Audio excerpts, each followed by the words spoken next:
When I saw the wolf on the empty night road, my heart stopped because I understood he had not stepped out by accident. Headlights carved a pale tunnel through the dark. The asphalt shone like wet slate. I was alone, hands loose on the wheel, the kind of quiet drive where the mind drifts. Then the wolf slid out of the ditch as if drawn by a line. He stood in the beam, tall and still, his ribs barely rising. For a breath I thought it was a trick of light, some stray dog spooked by the engine.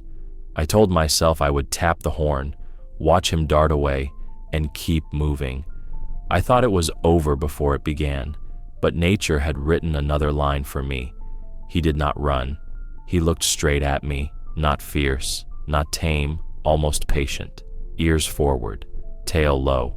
The glass of his eyes caught the light and held it, and in his jaws, white against the night, hung something soft and bright as a moth's wing. A scrap, I thought. A rag. Then the shape steadied in the beam, and my stomach turned. It was paper. Not torn bark, not trash. Paper, folded and damp. I braked hard.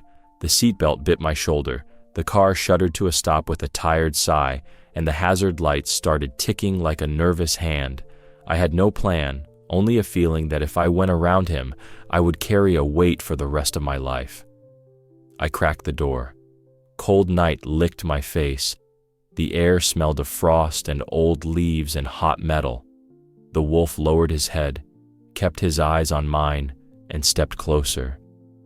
The world narrowed to the sound of my breath and the soft tap of claws on grit. He was close enough that I saw the rime along his whiskers. He set the white thing down between the headlight beams as carefully as you might lay a child in a crib. Then he lifted his face and waited. I had handled scared animals before. This was not fear. This was choosing. He looked at me like I was his own. I moved like a diver, slow and even, palms open. Every part of me shouted that a wild thing can turn without warning. My heart beat so loud it felt like it belonged to the night, not to me. Yet the wolf neither flinched nor bared his teeth. He simply stood, steady as a tree, while I crouched and reached for the paper. It was a letter, a real envelope, creased from teeth. The corner was dark where his mouth had pressed it. My fingers shook. There was handwriting across the face, a line of ink that wavered and steadied and wavered again. I could not make out the words. The light trembled with my hands. I should have picked it up and climbed back into the car and driven to the nearest porch light. That would have been sane. That would have been safe. But the wolf took one step back, as if giving me room, as if telling me this was mine now. I heard the click of the cooling engine. I heard a night bird spill one long note and swallow it. Every sound was sharp, and every sound told me the same thing. The world had tilted, and I had to follow. I lifted the envelope. It was warm from his mouth, slick with his breath. I felt a faint smell on it, like smoke and something sweet, like a kitchen drawer that holds string and matches and secrets. My thumb rubbed at the ink and left a pale smear. I swallowed hard. I felt watched over and tested at the same time. The wolf glanced past me down the road, then back at my face. He was waiting for more than courage. He was waiting for my decision. I understood that in some strange, quiet way. My throat tightened. I wanted to laugh or cry or both. I could not name the feeling, only that it held me by the chest. I said out loud, to no one, to him, to the night, I hear you. The words came out hushed and rough, like a promise I had not meant to make. The wolf's ears flicked. He sat. Imagine that. He sat, folded neatly like a dog at a doorstep, and kept his eyes on mine as if counting my breaths. I slid the letter into my jacket. My hand found the door handle. I thought I would close the door, turn the wheel, and leave that strange gift on the passenger seat like a hard dream. I thought the animal would fade into the brush, and become a story to tell to a friend who would smile and shake a head. I thought it would end right there, a ripple on a still pond. But the pond was an ocean, and the ripple was a tide. I stepped back into the car. The wolf rose to his feet. He moved to the edge of the light and waited again, a gray shape at the line where my world ended and his began. I did not know yet what the letter said. I did not know why my hands would not stop shaking. I only knew this: he had chosen me, and whatever he asked was not finished. I set my palms on the wheel. The hazards clicked on and on. The night leaned in. The wolf turned his head down the road, and I understood that my next move would carry me far past the place where fear ends and faith begins. I thought the beast would vanish into the dark, and I would forget this like a fever. But that was only the beginning. When I stepped out again, the cold rushed in under my jacket, and fear rushed in under my skin. The door thunked shut behind me like a seal. The wolf did not move toward me. He held my gaze as if a wire stretched between us, tight and humming. No snarl, no rush, just that steady, impossible calm. I told myself to make my body small, to keep my hands visible, to remember every rule I had ever heard about wild things. The gravel under my boots seemed too loud. The headlights flattened my shadow across the asphalt so that it touched his paws. He did not flinch. He watched me with a patience that felt like a test. The envelope sat where I had lifted it, tucked now inside my jacket, warm against my chest. I eased it out with fingers that would not stop shaking and held it under the light. Real paper, real weight. The flap was torn neatly by teeth. Across the front, a hand had written a name and an address, ink pressed deep as if the pen had been held too hard. The letters leaned a little, the way a hand leans when the heart is rushing.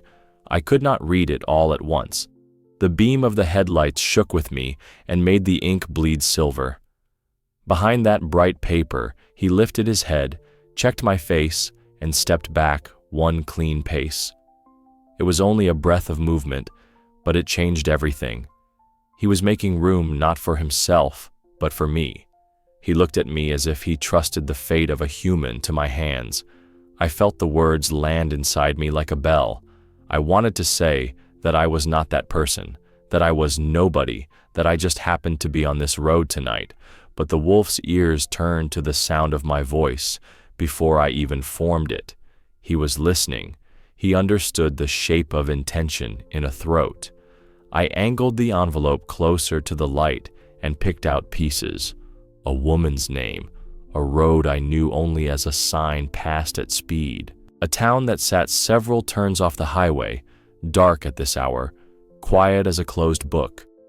The corner held a small smudge that might have been ash or dirt, or the trace of a hand that had been working, hurrying, praying. My chest tightened until I had to steady myself with a palm on the hood. He took another step back and his tail lowered, a slow sweep like a brush across the night. He was not urging me nearer to him. He was pulling me forward toward the choice. Then he did something I will never forget. He lowered his chin and pressed his nose to the road, then lifted and pointed it down the line of blacktop as if he were showing me a thread in the dark. Not a trick, not a habit, a gesture. My mind tried to snap it all into something simple. A lost animal, trash caught in teeth, a coincidence with ink. I even pictured handing the letter at a gas station counter and going home to a warm kitchen, and the soft lie that none of this had mattered. I thought I would just walk back to the car, drive to the nearest town, leave the envelope with a night clerk, and be done. But I could not bend this into small. The wolf closed the distance by a breath and looked up into my face, searching me the way a person searches a friend. The night had that ringing emptiness that makes every small sound feel like a word. Far off, an owl let out a hollow syllable. Near my hand, the engine ticked as it cooled. Between those two notes, something in me gave way. I slid a finger under the torn flap and felt the tack of dried glue. The paper rasped like a match being struck. Inside, not just a letter, but another slip folded into a narrow strip, creased and recreased until the fibers felt thin as skin. I did not pull it free, not yet. The knowledge that something written waited there felt heavier than the whole car. The wolf shifted his weight, one paw forward, then back, as if resisting the urge to come closer. The manners of it broke me a little. Wild, and yet mindful. I kept my eyes on his as I eased the inner slip out. A few words floated up, rough in my light. Help, please, hurry. A name I did not know, and then a line that made my breath vanish. Come now. I looked up, and in the shiny black of his gaze, I saw the reflection of my own face, small and white and stunned. He blinked once, slow. I do not know why, but I nodded to him the way you nod to a stranger who has just told you the truth. Okay, I said, and heard the word work through the night. He answered with silence, but his body loosened, the way a rope eases when tension finally has a direction. He stepped sideways, aligning himself not with me, but with the road again, and then stood waiting for the engine to wake. He was not leaving. He was ready to lead. I tucked the slips back together, slid them into the envelope, and put it inside my jacket where I could feel it against my heartbeat. I opened the door and felt the warm air roll over my knees and the smell of the car's fabric and heat. My hand hovered on the wheel while the other held the letter in place like a promise I was not allowed to drop. I thought I would simply take the letter to the nearest town, and that would be the end of it. But nature had another plan.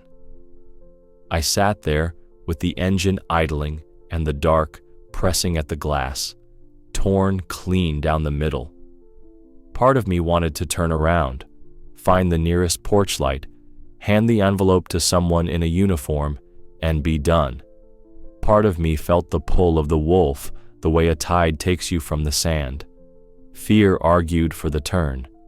Curiosity reached for the letter. I slid the envelope back out. The paper rasped like it knew time was thin. Under the torn flap sat a narrow note, folded so hard the creases were white.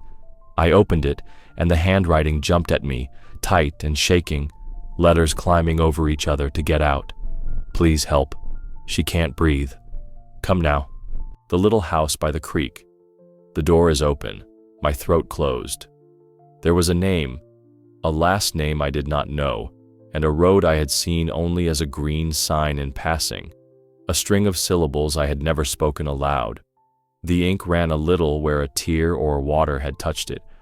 Whoever wrote it had pressed so hard the pen had left grooves I could feel under my thumb. I looked up. The wolf stood in the headlight's edge, shoulder to me, as if he were already on a path that I had not chosen yet. He turned his head the way a person might, checking my eyes for the answer, then faced the road again. He did not look like a trap. He did not look like a story.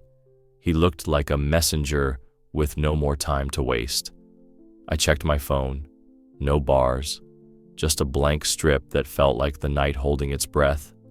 I tried anyway, out of habit, as if a call could punch through trees and distance and fate. Nothing. The quiet inside the car grew heavy, full of the small clicks of the dash and the slow, tight beat under my ribs. I put the letter back against my chest where I could feel its edge and shifted into drive. The wolf trotted forward, keeping the right shoulder as if he knew the rule of the road. He kept glancing back, not nervously, but to be sure I was coming. The sight of that wild head turning toward me over and over lit something fragile and fierce in me. He looked at me like he had put a human life in my hands and expected me not to drop it. At the first fork, where the main highway held straight and a narrower road peeled into trees, he veered left without breaking stride. My foot hovered and then pressed. Headlights swung across a sign I half read and lost. The pavement turned rough, patched and old, the kind of road you take because you live there, not because you mean to. Branches arched overhead and caught the light in a thin net. The wolf's back flashed gray, then shadow, gray, then shadow, like a pulse. I kept arguing with myself, louder now that the decision had been made. Wolves do not guide cars. Animals do not deliver letters. This is madness. But every time the thought rose, he would glance back, and the doubt fell like a rock into a well. I gripped the wheel and told my hands to ease up, told my breath to come all the way down into my lungs. The note nudged my sternum with each bump in the road, like a heartbeat not my own. The turn markers came and went. A narrow bridge, wood and iron, sang under the tires. On the far side, he slowed and pointed his nose to the right, where a barely visible track split off and then kept going straight, as if to say, "Not yet."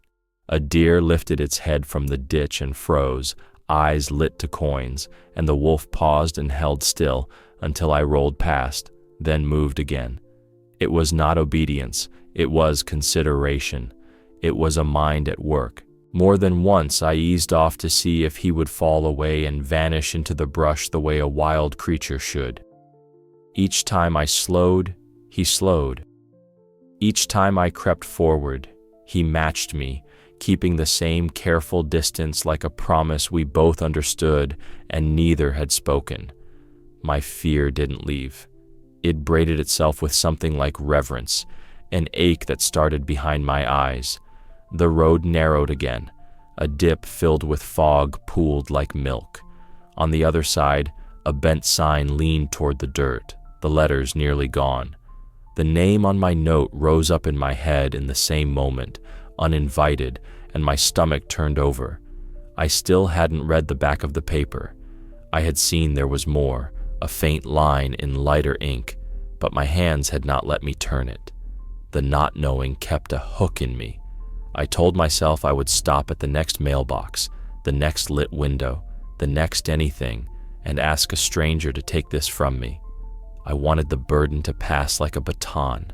The wolf picked up speed instead, not running, but calling me to keep pace. The trees thinned. Somewhere close, water spoke over stone, quick and low. A creek. I eased the wheel a little to the left, then back, feeling the car and the animal and the dark settle into one narrow shared rhythm. Every few seconds he looked back to confirm I was still there. In that small, repeated motion, I felt the weight of a vow I had not agreed to and yet could not refuse. I was sure this was a coincidence, that the animal was just pulling me into the trees out of some wild mistrust of light and engines. But he didn't fall away, not once, not even for a breath, until I turned the wheel. I drove deeper until the highway fell behind like a shed skin, and the dark closed over me in one steady piece. The letter sat hot against my chest.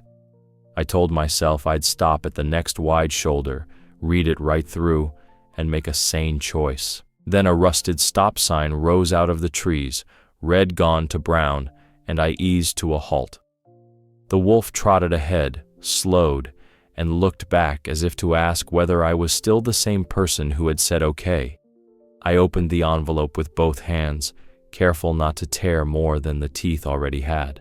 The inner note was so thin from folding it felt like cloth. The first line was a child's plea written in a tight, shaking hand. "Help, Mom. Please come now." The rest spilled out in short, earnest words, an address, a road name I almost knew, and one last sentence that made my fingers go cold.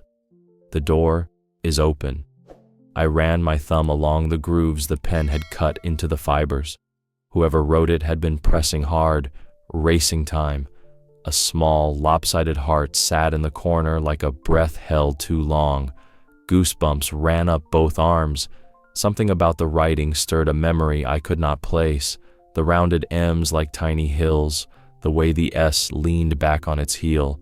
I had seen this hand before. Not the words, not the name, but the same earnest weight, the same careful wobble. It landed in me like an echo I could not trace. Headlights slid over the wolf's shoulders. He turned his head to check my eyes, then faced forward again and moved. He kept to the edge of the pavement, quick and silent, pausing at each bend to be sure I was with him. When I came to a fork where the right split looked wider and better kept, my hands began the turn on habit alone. The wolf cut across my beams and planted himself square in the narrower left. No snarl, no sound, only a firm stand and one brief look that said, "Not there." I straightened the wheel. He stepped aside and went on. It wasn't wild panic. It was guidance. I drove, and the thought kept circling. How could a child's note find a wolf's mouth and then find me? The world I knew did not have a shelf for that. Yet every time doubt rose, the animal glanced back and something softer opened in me. I felt the wolf knew more than I did. The road pinched down to a single lane of patched asphalt. My lights reached only as far as the next turn, then broke and reformed, a moving tunnel cut from black.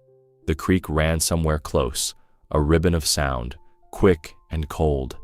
I held the note again at a stop in the shadows and read the address twice, then a third time, tasting the syllables under my breath to be sure they belonged in my mouth. They felt like directions home to a place I had never been. The wolf surprised me then. He slowed until he was almost at my bumper, not afraid, just waiting. And then he veered up onto a low berm and stood tall, scanning. His head swung, listening, as if checking the dark for trouble before letting me pass. I had no right to feel protected by a wild thing, but that is what it felt like. He dropped down, paced ahead, and the rhythm began again. Trot, glance, wait. I kept thinking the handwriting was trying to tell me something beyond words. The small heart. The extra loop on the Y, playful even in fear. It pulled at an old string in me, a memory of a child's thank you card left at a store counter, or chalk on a sidewalk, or the way my niece once pressed too hard on a pen and dented the table. I could not catch it. The not knowing became its own kind of heat. At a crooked signpost leaning toward the ditch, I braked and leaned out to read the faded letters. The name matched the note, letter for letter. Relief rushed through me so fast, I had to sit back and breathe. Then fear rushed in right after, heavier than before. If the road was right, then the plea was real, and the time had not stopped to wait for me. I rolled on. The wolf increased his pace, then checked himself to keep within my light. A rabbit flashed white and was gone. He didn't chase. He kept his task. When I tapped the horn at a blind curve, he lifted his head as if acknowledging the sound, and then rounded the bend with purpose. It was like traveling behind a wordless promise. I told myself I had taken the wrong road, that any second it would dead end at a locked gate, that the animal would vanish, and all of this would collapse into a story I would never finish telling. But the wolf did not fall away, not once, not for a breath, and the sound of the creek grew louder as I turned the wheel toward what waited ahead. The road went narrow and rough, and then narrower still, the kind of forgotten strip that holds on out of stubbornness. The bars on my phone stayed empty, a gray silence that felt personal. The dark pressed its face to the glass and breathed. The letter lay in my palm between shifts of the wheel, hot as if it had its own small fever. Every bump sent a spark through my skin. I kept telling myself to turn back at the next wide shoulder, at the next mailbox, at the next anything. I kept not turning. The wolf slipped out of the headlights and vanished, and for a long breath I was alone with the engine's hum and the hard sound of tires on patched asphalt. Panic rose like cold water up my chest.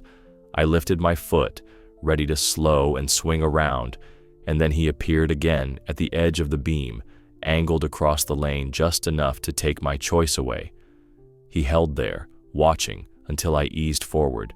Then he trotted on, glancing over his shoulder, as if to say, "Stay with me." It was not a threat. It was insistence, the gentle kind that does not let go. The road broke into a shallow S through stands of black fir. A sidetrack opened to the right, gravel pale as bone. Habit tugged my hands toward it. The wolf cut that line like a stitch, stepped into the opening, and stood, one paw lifted, head turned. No growl, no show of teeth, just a firm no written in the set of his body. I straightened the wheel. He stepped aside, and the night moved again. I tried to name the fear. Not just of teeth or claws, though that plain animal fear lived bright in me. This was fear of being wrong in a way that cost someone else. The note burned harder against my palm. "Help, Mom." The words had weight, and I could feel them even when I was not reading. I kept feeling the grooves the pen had carved, the way a small hand had driven the nib into paper, trying to make the police stick in the world. At a broken fence, the road shouldered left, and the wolf vanished a second time. I felt anger then, hot and childish. Do not leave me. Do not make me choose this alone. The brights threw white across bare posts and empty ditch. I eased down, ready to back out and follow the sane path home. A rustle in the ditch. A gray head lifted, eyes reflecting 2 coins. He had only dropped to the lower ground to cross safely. He climbed back up and set himself in motion again. Same pace, same distance, like we had agreed. I tried the horn at the blind rise, short and sharp. The sound jumped off the trees and came back thinner. The wolf's ears tipped. He did not startle.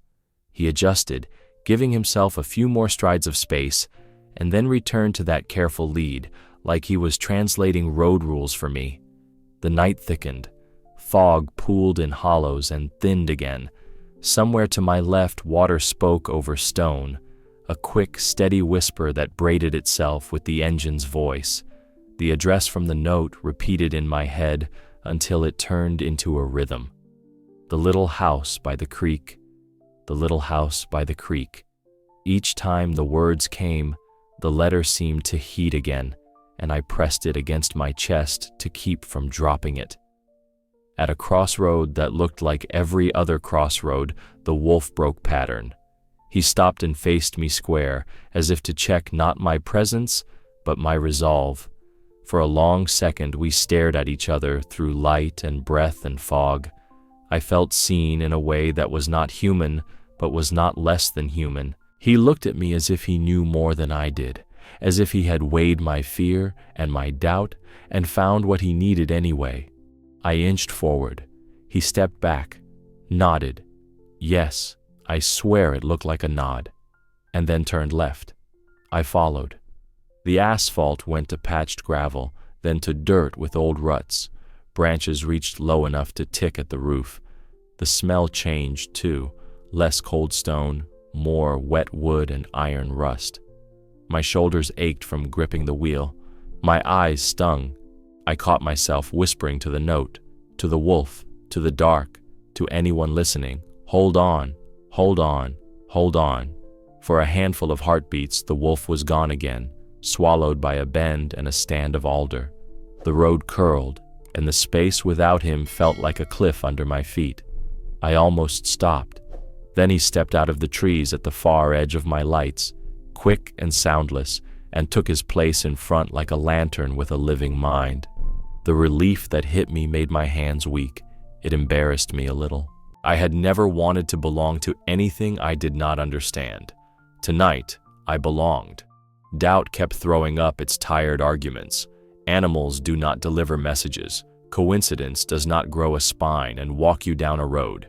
But each time the thought got its mouth open, he glanced back and shut it with a look. I found myself matching his pace as if we were walking together instead of driving and running.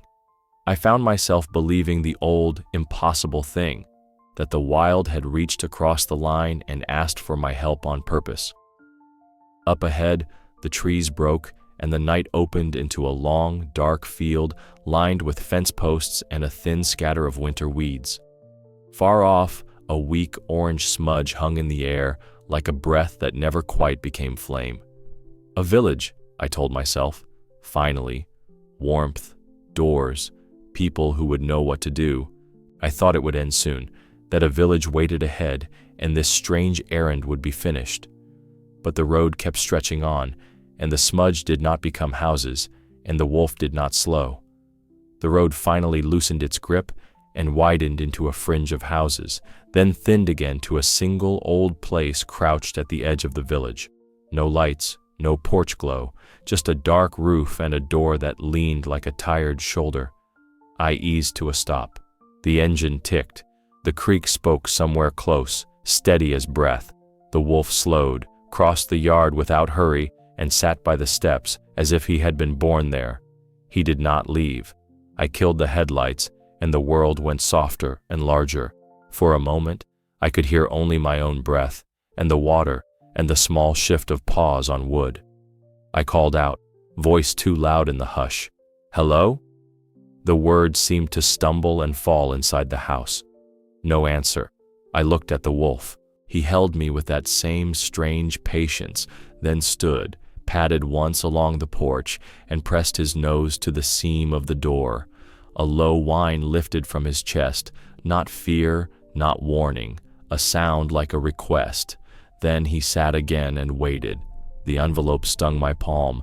I pushed the door. It moved under my hand with a dry sigh. Inside, the air was cold and stale, a shadow of a kitchen, a chair on its side, the smell of iron and something sweet left too long. "Hello?" I said again, softer now. The answer came as a small sound, not words, a child's sob hiccuping in the dark. My eyes pulled a shape from the floor near the stove, a woman, folded in on herself, one hand outflung, a child pressed against her shoulder, crying without even lifting their face. I dropped to my knees. "I'm here," I said, unsure who I was saying it to. The woman's skin was cool. Her breaths were thin and ragged, slipping and catching like a thread through a needle. I tipped her chin to open her airway, checked for a pulse, counted without numbers, felt the weak flutter under my fingers. The child flinched at my touch, then clutched my sleeve with a grip that hurt. "Did you come?" the little voice asked, hoarse and hopeful. "Did he find you?" My throat closed. I glanced toward the doorway. In the gap, the wolf's silhouette filled the frame, still as a carving, ears forward, watching. He did not cross the threshold. He held the line like a guard who knew where his duty ended and mine began. I found the stove knob by feel and turned it off tight. I cracked a window with a stuck groan to give the room air. My jacket went over the woman's shoulders. The child I wrapped in my flannel from the back seat, soft with old road smell. "Stay with me," I whispered to a stranger. "You hold on." The plea came out of me before I thought to be brave. The little hand kept my sleeve like an anchor. I lifted the note again because I could not help it. "Help, Mom." "Come now." The little house by the creek. The door is open. The words seem to glow in the dark, as if they had been written in flame. I understood. Without this letter, they would not have made it. The truth of it hit so hard my arms shook. I had been a pin on a map I did not know existed, and a wild mouth had carried a straight line to me. At the sound of the window scraping free, the wolf rose and circled the porch once, slow and deliberate, scanning the yard and the track beyond. He paused with his head high, drawing the night into his nose as if reading a page I could not see, then settled again by the steps, facing the road, body loose but ready. He was not done with me. He was not done with them. I checked my phone.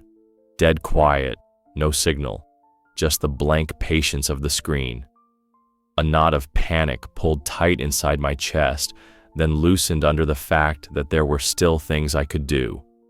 I lifted the woman's legs onto a pillow, counted her breaths by the rise of her ribs, kept the child talking about simple things, the color of their backpack, the creek in spring, the way the big dog had waited by the door. "Big dog," the child said, eyes sliding toward the porch. "He brought you." I swallowed that raw, impossible line and let it sit. Outside, the wolf shifted again, not restless, watchful. When the woman's breath stuttered, his ears twitched. When the child's sob caught, his head tilted as if measuring the sound. He seemed to hold the house in a kind of quiet circle that reached only as far as needed and not a step more. If your heart is holding its breath right now, you understand what this is. Subscribe. Here I tell the truth about the miracles nature still dares to hand us. I kept counting and whispering and opening small paths for air. Somewhere in the distance, a dog barked once and stopped. The creak went on, saying its old, patient thing. I don't know how long I knelt there between the stove and the cold window, the letter hot in my hand like a coal I could not put down. The wolf did not leave. He did not look away. He gave me his steady gaze the way a person lends a light. I thought my part ended there, that I would wait for help and slip back into my ordinary life. But the animal had not let me go yet. I stepped back onto the porch and the boards answered with a tired creak. The wolf sat at the top step like a carved guardian, chest rising slow, eyes on the dark road. I told myself help would be easy now, that I would make a call, lights would come, and the night would loosen its hold. But the phone showed nothing, a flat hush where signal should be, and the quiet crowded in again. I moved into the yard, lifting the phone like it could drink sky. One step, another. The wolf's head turned, tracking me, not warning me off, just keeping count. Near the gate, a single thin bar blinked to life and vanished.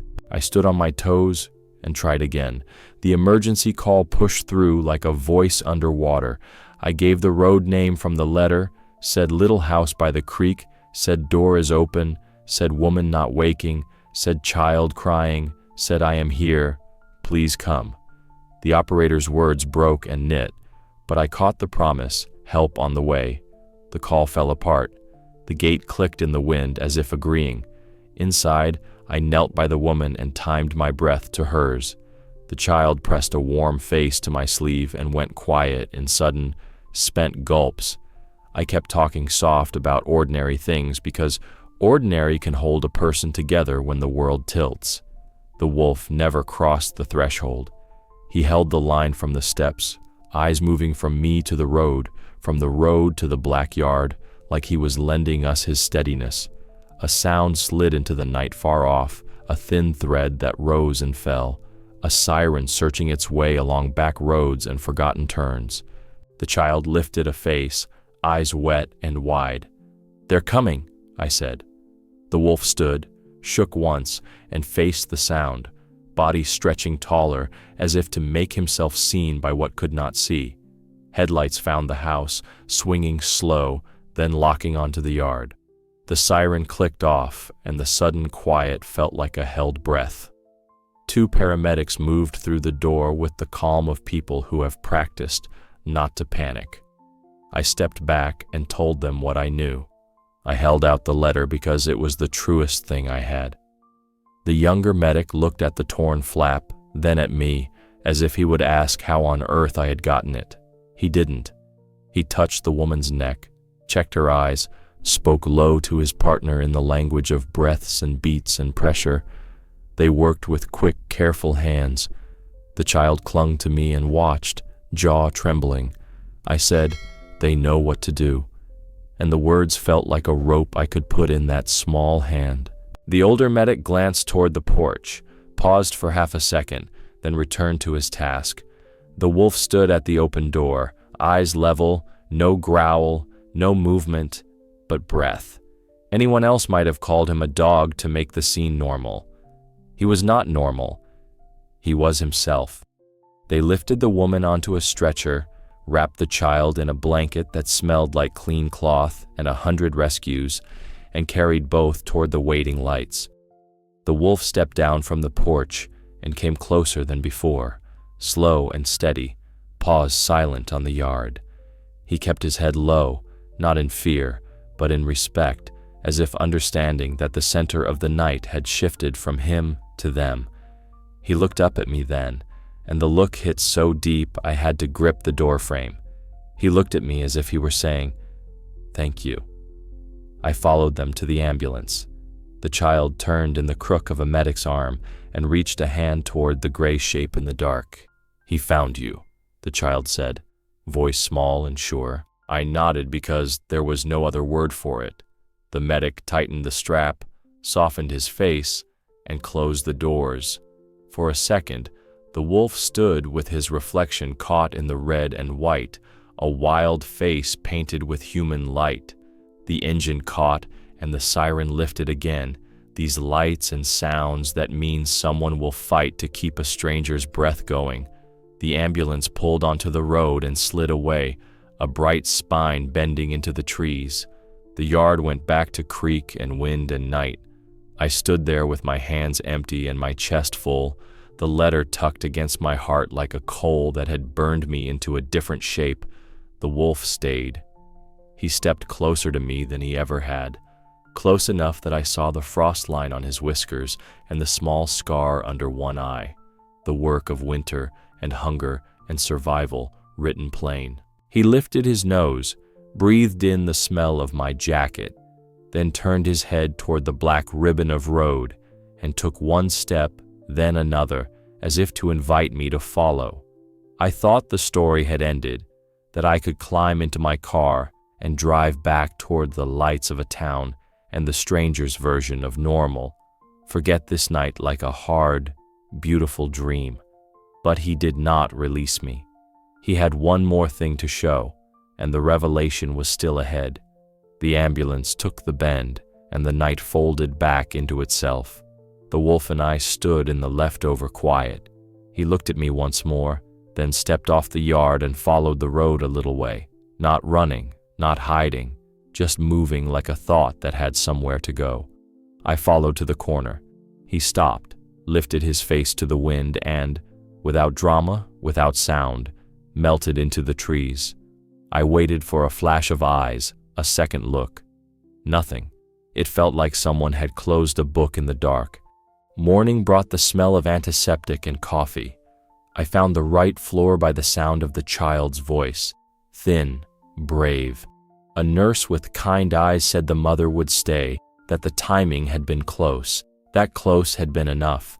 The child sat up in a big chair with a blanket around small shoulders and held the envelope like a prize. "I wrote it," the child said, not shy, just sure. "Before she fell. I put the heart so you would know it was really me." The note lay open on a tray, the grooves from the pen clear as tracks in fresh snow. "How did it get to the road?" I asked, because I needed an answer that fit inside the world I knew. The little brow furrowed. "I put it on the step," the child said. "Then I went to hold her hand so she wouldn't be alone." A small pause. "Maybe the wind took it." The nurse looked at me over the child's head and gave a tiny shrug that meant, there are holes in the story, but the truth is standing here breathing. I carried the letter to the window. The words were simple and exact. "Help, Mom. Come now. The little house by the creek. The door is open." The heart in the corner looked like it had been drawn in a hurry and then pressed hard as if to make it stay. Goosebumps rose along my arms again, so nature itself had delivered that call for help. That was the only sentence my mind could stand without shaking. After I left the hospital, I drove back to the village because the night needed daylight to prove itself. Frost still held the shadow places. In front of the small house, a ring of paw prints showed where he had sat and stood and sat again, a careful circle worn into the white. On the porch step, a single hair caught on a splinter, gray tipped in black. The creek said its steady peace. No one else was outside to say they had seen him. An older neighbor leaned on a fence and told me there hadn't been wolves this close in years, not real ones. "Big dogs sometimes," he said, half to himself, "but not that look." I went to the store for coffee and asked the clerk if anyone had seen a gray wolf on the road. He glanced up like he was ready to laugh, and then didn't. "Couple folks said there was a big dog near the bridge last week," he said. Sounded like stories to me. The ranger station had a corkboard with paw prints and faded photos. "Coyotes," the man behind the desk said. "A lone wolf gets reported every few winters, always turns into somebody's Malamute."